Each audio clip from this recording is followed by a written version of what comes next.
नरसिंह जी महाराज कुछ भी तैयारी नहीं किए बेटे की शादी को लेकर के, तो भगवान स्वयं सांवला सेठ जी अपने पूरे परिवार और परिकर के साथ जूनागढ़ पहुंचे और पूरी तैयारी करके बड़नगर पहुंच गए और वहां पर डेरा डाल दिए। इधर मदन मेहता को ऐसा लगा कि क्या बात है कि अभी तक कोई आए नहीं। लगता है कि मैंने जो पत्र लिखा था कि मेरी प्रतिष्ठा को ध्यान में रखते हुए मेरे अनुरूप आप बाराती लेकर आएंगे, यही मेरी अपेक्षा है। और हो सकता है कि ऐसी बाराती की व्यवस्था नहीं हो पाई होगी, इसलिए नहीं आए होंगे।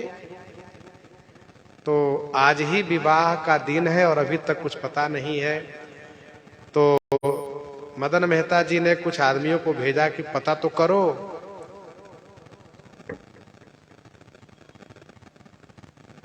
तो जैसे उन लोगों ने गांव के बाहर निकल करके देखा तो गांव के चारों तरफ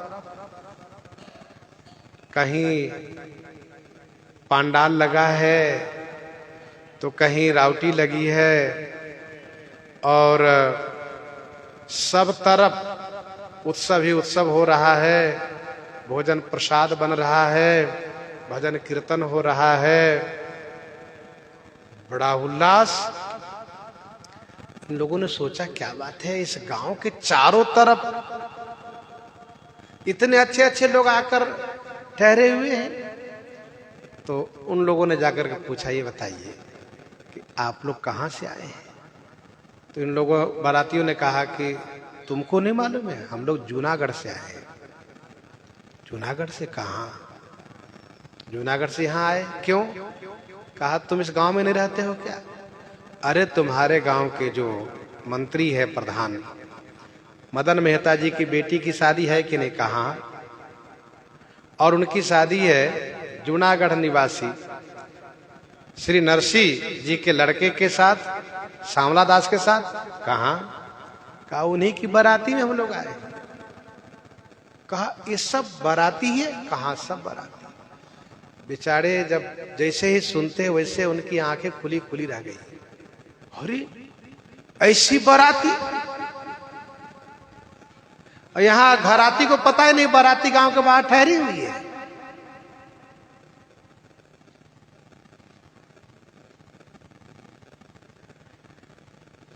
फिर तो जिधर देख रहे हैं उधर ही आहा देखी छवि छाए नर पूछे जू बखानी है। आपस में लोग जो घराती वहां से लोग आए थे आपस में कहने लगे, नरसी बारात मत जानो यह नरसी की। अरे भैया नरसी के बेटे की शादी है ये तो ठीक है, पर नरसी की बारात जो है मत जानो यह नरसी की, यह नरसी की बारात है ऐसा मत जानो। क्यों? कहा नरसी न पावे ऐसी समझ अपार है। नरसी जी इतना बड़ा वैभव, इतना बड़ा समाज कहां पाएंगे? समझ के बाहर है, हम लोग समझ नहीं पा रहे हैं। नरसी बारात मत जानो यह नर सी, यानी नरसी जी की बारात यह नर और फिर सी अर्थात मनुष्यों की जैसी नहीं है। मनुष्यों की जैसी मत जानो। नरसी बारात मत जानो यह नरसी, ये मनुष्यों की सी बारात नहीं है। तो कहना क्या चाहते हो? कहा ये बाराती देवताओं की सी है। अच्छा कहा। अब कई लोग आए हैं तो कहते सुनो जूनागढ़ कभी गए हो? कहां गए?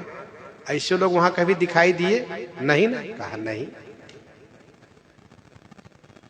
ये सब देवताओं की बाराती है। ये नरसी नर जैसी बाराती नहीं है। ये देवताओं की जैसी बाराती है। भला नरसिंह जी इतना बड़ा समाज कहां से पाएंगे? इतने सुंदर सुंदर, इतने हाथी, इतने घोड़े, इतने रथ, इतने पैदल, और सब के सब इतने समाज। तो उन लोगों ने, जो लोग गए थे देखने के लिए, उन लोगों ने आकर के मदन मेहता जी को सुनाया।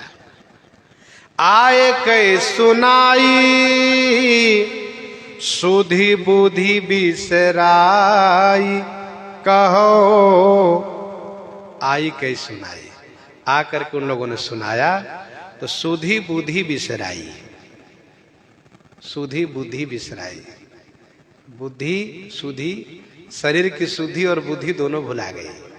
बताने वाले भी भूल जा रहे हैं, किधर से बताएं? हाथी के बारे में, कि घोड़े के बारे में, कि रथ के बारे में, कि मनुष्यों के बारे में, कि वहां के रसोई के बारे में, कि वहां के समाज के बारे में, क्या बतावे, कहां से बतावे? इसलिए बेचारे भूल जा रहे हैं। सुधी बुद्धि बिसराई है।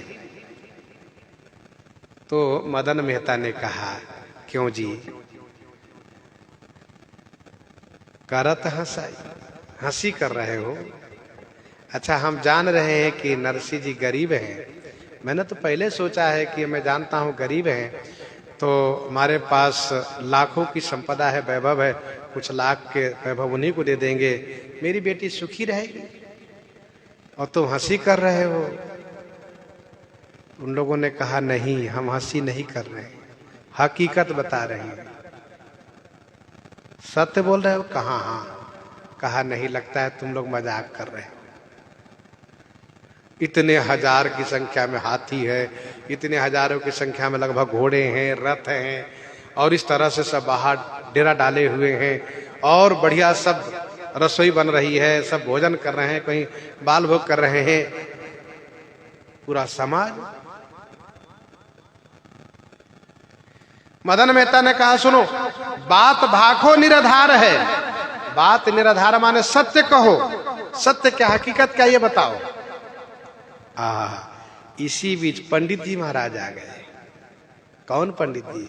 जो पुरोहित जी गए थे, जो श्यामला दास जी को तिलक करके आए थे, और फिर दोबारा जो इन्होंने जाकर के लगन पत्रिका दी थी नरसिंह जी को, वे आ गए। गयो जो सगाई करी दरबर आयो द्विज। गयो जो सगाई करी, जो सगाई करने गए थे वे दरबर आयो। दर माने द्वार पर, बर माने श्रेष्ठ, श्रेष्ठ द्वार पर आयो। एक तो अर्थ हो गया कि श्रेष्ठ द्वार पर आयो, दूसरा अर्थ है कि दरबर एक शब्द यदि मानेंगे तो दरबर माने हड़बड़ी में, जल्दी में आए, भागते हुए, दौड़ते हुए आए। गयो जो सगाई करी दरबर आयो द्विज। वे ब्राह्मण आ गए। निज अंग मात कैसे रंग विस्तार है। निज अंग मात कैसे रंग विस्तार है। निज अंग माने ब्राह्मण के, उस पुरोहित जी के अंग में वह सुख, वह आनंद समा नहीं रहा है। क्यों? कहा कि कल्पना के बाहर है बाराती। रंग विस्तार है। रंग माने प्रेम, रंग का विस्तार है, बहुत प्रेम है। प्रेम रंग विस्तार है।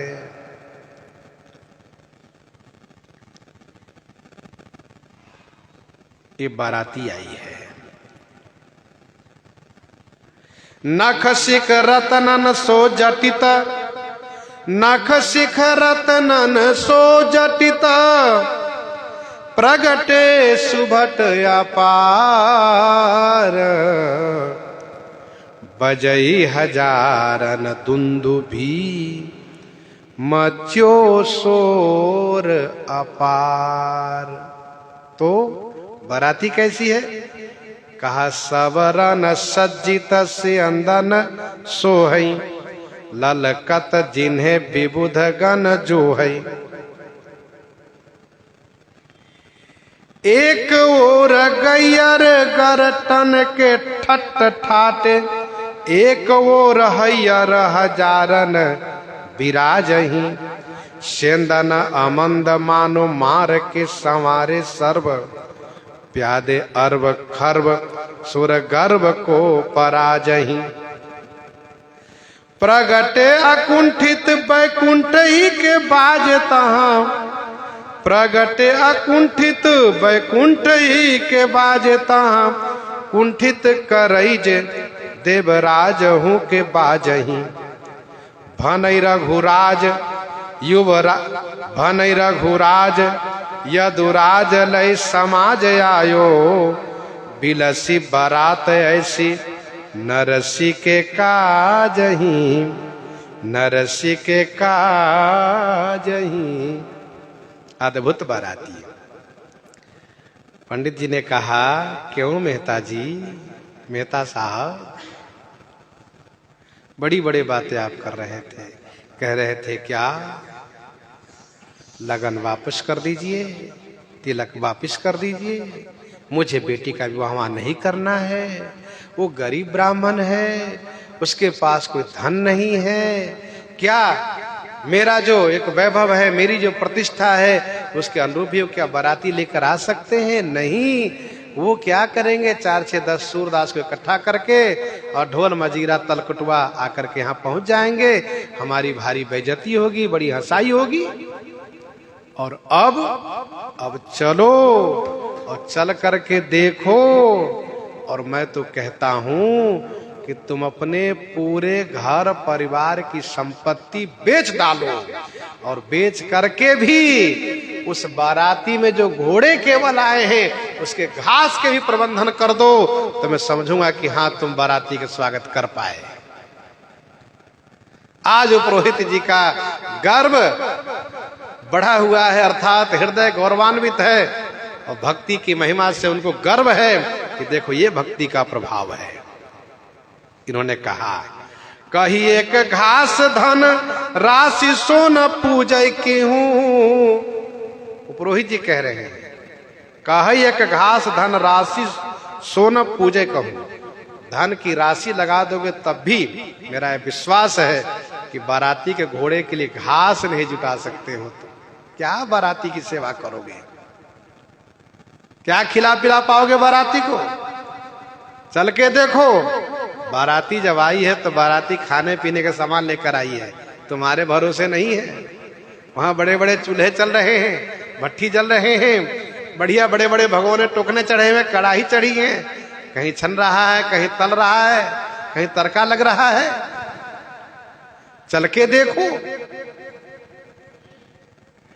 अब बेचारे मदन मेहता बिल्कुल अवाक हो गए।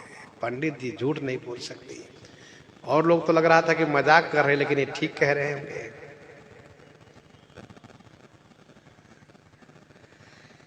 चाहूदी सी पूरी रही, देखो भक्ति सार है। इस गांव के बड़ नगर के चारों तरफ बाराती ही बाराती है, जहां तक दृष्टि तुम्हारी जाएगी। चलो देख लो, यह है भक्ति का प्रभाव, भक्ति सार है। जब इस प्रकार से पुरोहित जी ने कहा तो मदन मेहता जी को भारी आश्चर्य हुआ, और मदन मेहता जी तुरंत चल दिए, और चल करके दूर से देखा तो इनका अभिमान सारा समाप्त हो गया। इनका सारा अभिमान जब समाप्त हो गया, तब इन्होंने पुरोहित जी से कहा,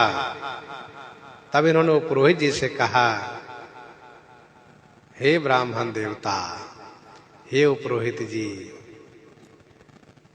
अब आप मेरी रक्षा करो। मैंने जो नरसी जी को गरीब समझा, तुच्छ समझा, ये मेरा अपराध है, और उसी अपराध का ये परिणाम है कि बताओ, गांव के चारों तरफ बाराती, इनको पानी भी नहीं पिला सकता हूं मैं, मेरे पास कुछ नहीं, उतना वैभव ही नहीं है। जब ये ब्राह्मण के पुरोहित के शरणागत होते हैं तो पुरोहित कहते हैं, घबराओ मत, नरसिंह जी उदार हृदय के हैं, भक्त हैं वे, चलो। और लेकर आए तो देखा बहुत बढ़िया 2 रावटी लगी है, 2 वो बना हुआ है मंडप, बढ़िया मंडप बना हुआ है, कपड़े का मंडप बना हुआ है। पहला जो सुंदर सुसज्जित है, दूसरा एक सुसज्जित है। तो पुरोहित जी पहले वाले मंडप में लेकर गए तो वहां सांवला सेठ जी बैठे हैं। गए तुरंत चरण में गिर गए, कहा नरसिंह जी क्षमा कीजिए। तो सांवला सेठ जी ने कहा नहीं नहीं, मैं से नरसिंह नहीं तो, कहा कि मैं उनका मैनेजर हूं, उन्हीं का मैं मैनेजर हूं, मुनिम हूं। और नरसिंह जी कहो अगले वाले उस मंडप में हैं।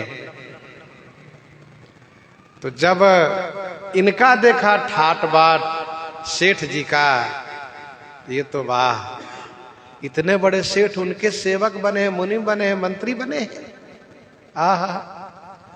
फिर जब उसमें दूसरे वाले में गए तो देखा नरसिंह जी करताल लिए हुए भजन कर रहे हैं, गुण गा रहे हैं।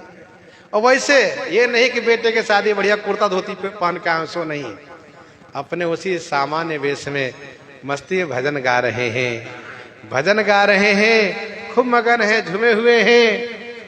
वो पुरोहित जी ने उनसे मिलवाया,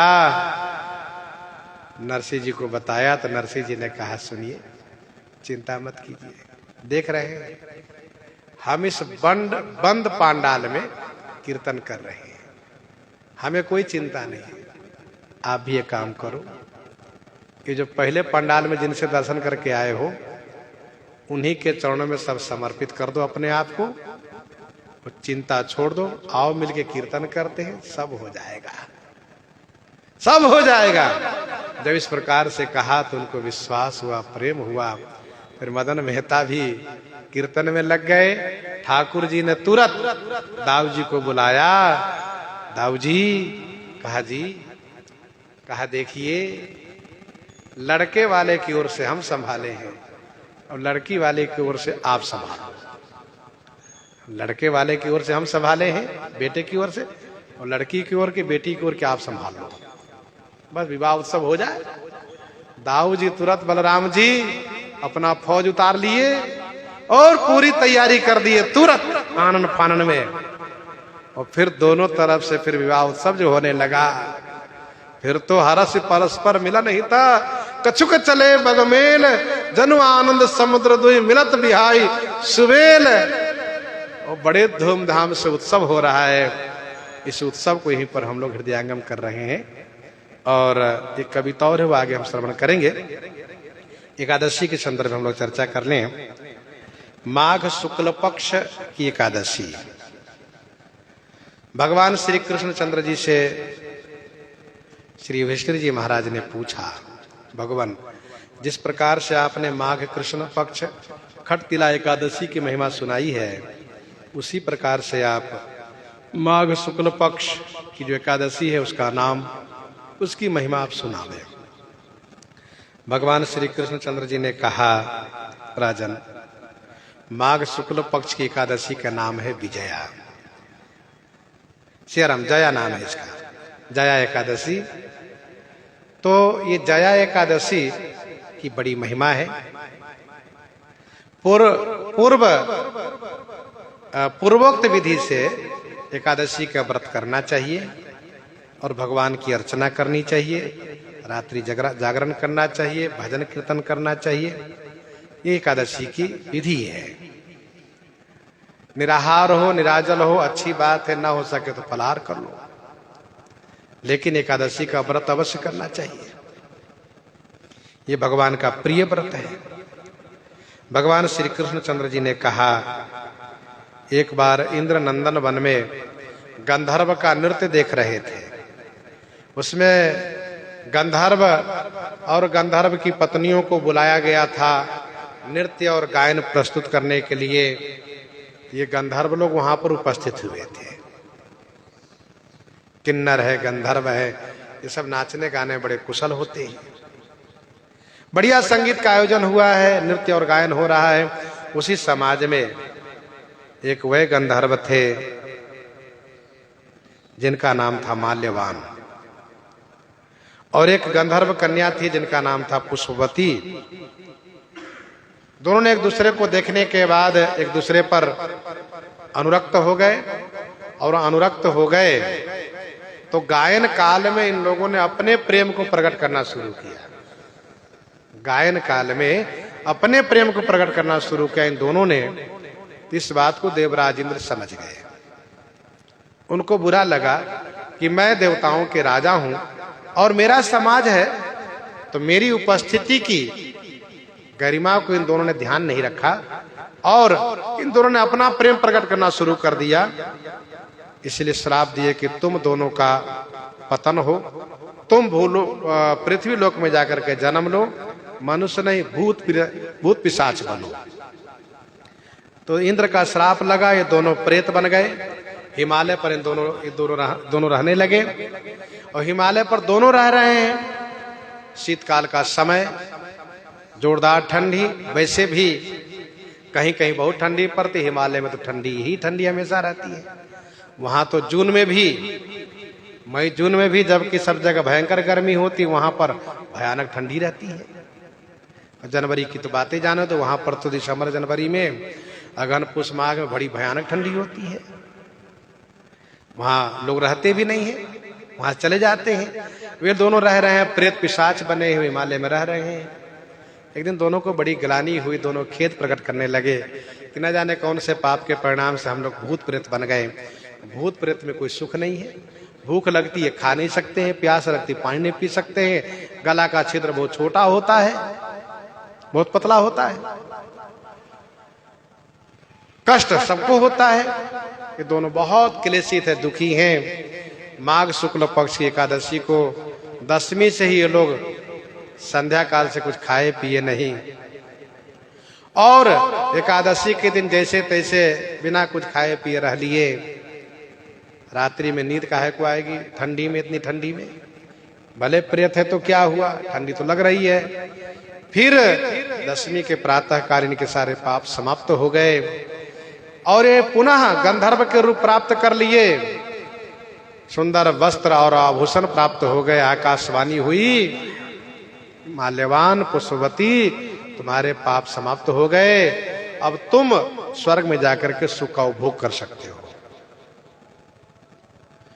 फिर इन दोनों ने आकाशवाणी से जानना चाहा कि हमारे किस सुकृत के प्रभाव से हमारे पाप समाप्त हुए हैं। तो आकाशवाणी ने कहा कि तुम दोनों अनजान में जया एकादशी का व्रत जो कर लिए हो, उस एकादशी का फल है, तुम्हें ये मिला है। फिर दोनों बड़े आनंदित होकर के इंद्र के पास पहुंचे। देवराज इंद्र ने इन दोनों का आदर सम्मान दिया है, और घटनाक्रम जानने के बाद इंद्र ने कहा कि तुम दोनों के द्वारा एकादशी का व्रत हो गया है, इसलिए तुम दोनों हमारे द्वारा भी सम्मानित हो। क्योंकि जो भगवान श्री हरि और हर की भक्ति करते हैं, जो पूजा करते हैं, व्रत करते हैं, वह हम देवताओं द्वारा भी सम्मानित होते हैं। अब तुम स्वर्ग में निश्चिंत होकर रहोगे। भगवान श्री कृष्ण चंद्र जी कहते हैं कि एकादशी की वो महिमा है जिस महिमा से बड़े पाप समाप्त हो जाते हैं। इसलिए मनुष्य मात्र को एकादशी का व्रत अवश्य करना ही चाहिए। इन्हीं के साथ आज सीताराम सीताराम सीताराम सीताराम।